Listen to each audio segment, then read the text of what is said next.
Okay, so today we will see the chores and activities at home. Regardons tout d'abord les adverbes de fréquence. Un adverbe, tout d'abord, en français, c'est quelque chose qui va venir modifier le verbe, c'est-à-dire qui va donner une information sur le verbe. Ici, c'est un adverbe de fréquence, donc ça va donner une information sur la fréquence du verbe, donc la fréquence d'une certaine activité. Donc par exemple, si je danse, est-ce que je danse souvent? Est-ce que je ne danse jamais? Est-ce que je danse toujours? Donc ça renseigne sur la fréquence. D'accord? Le premier adverbe, c'est never. Never, jamais. Repeat, please. Never. Sometimes, quelquefois. Repeat. Sometimes. Often, souvent. Repeat. Often. Always, toujours. Repeat, please. Always. OK. Vous remarquerez ici que often, on ne prononce pas le T et que le A de always, c'est pas un A, hein, c'est presque un O. Always. OK, always. All right. Donc, on peut poser certaines questions. Par exemple, est-ce que vous cuisinez souvent pour vos parents?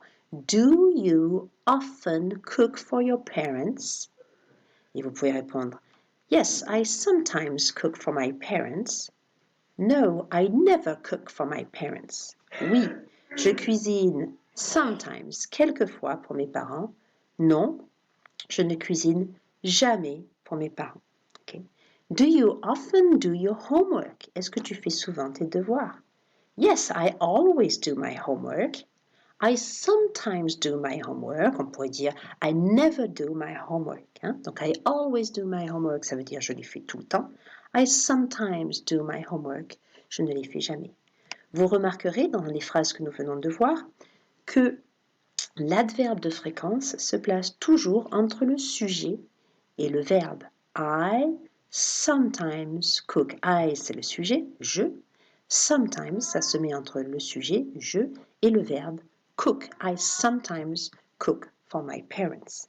Si on retourne aux questions précédentes, c'est pareil dans les questions. Do you often cook? Alors, do, c'est un verbe auxiliaire. Ensuite, il y a le sujet, you.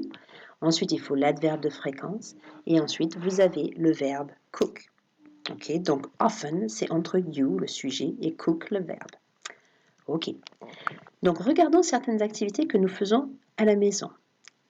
Se lever tôt. Get up early. Repeat. Get up early. Se lever tard. Get up late. Repeat. Get up late. Se coucher. Go to bed. Repeat. Go to bed. Okay, repeat the question. Do you often get up early? No, I never get up early. I always get up late. Donc, est-ce que tu te lèves souvent tôt? Non, je ne me lève jamais tôt, je me lève souvent tard. Hein? Do you often go to bed early? Est-ce que tu vas souvent te coucher tôt? Do you often go to bed early? Repeat. Do you often go to bed early? No, I never go to bed early. Ok. Rester à la maison. Stay home. Do you always stay home? No, I don't always stay home. Okay. Ok. Do your homework. Do my homework. Alors, vous pouvez poser la question, par exemple, est-ce que tu fais tes devoirs? Do you often do your homework? Et vous, vous allez répondre, oh oui, je fais toujours mes devoirs. Yes, I always do my homework. My homework. Notez bien que homework, pour devoir, ça ne prend jamais de S. Hein, c'est jamais au pluriel. All right, let's continue. Do my homework. Tidy your room. Do you often tidy your room? Repeat. Do you often tidy your room? No, I never tidy my room.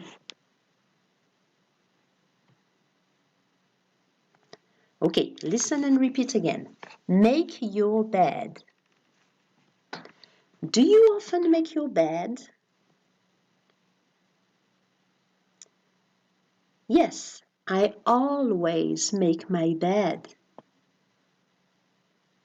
I make my bed every day. Listen and repeat. Do the housework. Do the cleaning. Alors ça, c'est faire le ménage en général, hein? Nettoyer, faire le ménage, ok? Okay, repeat the question. Do you sometimes do the housework?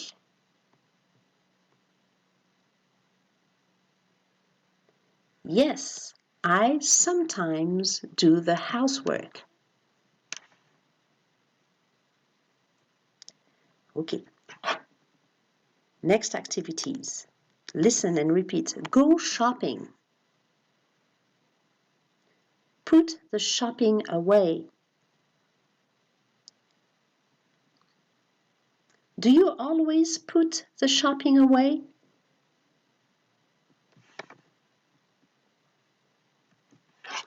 Hoover. Vacuum. Do you often vacuum your bedroom? No, I never vacuum my bedroom.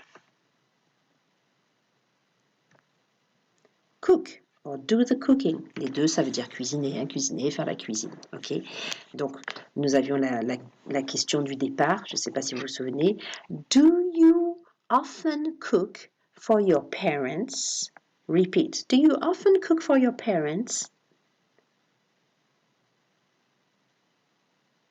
Yes, I sometimes cook for my parents. Set the table. Mettre la table. Set the table. Repeat, please. Set the table. Clear the table. Repeat.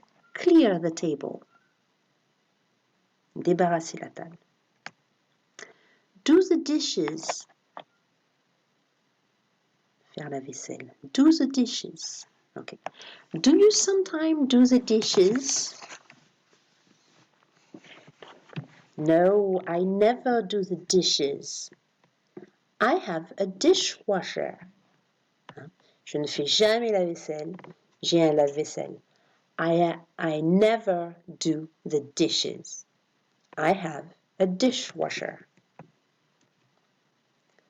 Take the rubbish out. Take the rubbish out. Sortir la poubelle. Do you sometimes take the rubbish out? Ok, ça c'est un peu plus amusant. Take your pet out or walk your dog. Do you sometimes walk your dog? Yes, I always walk my dog. Voilà, c'est fini pour le vocabulaire. Réécoutez-le, entraînez-vous à prononcer. Hein, le plus important, c'est une bonne prononciation pour ce vocabulaire. Et bien sûr, vous devez le connaître par cœur. Je vous souhaite une bonne journée. Au revoir.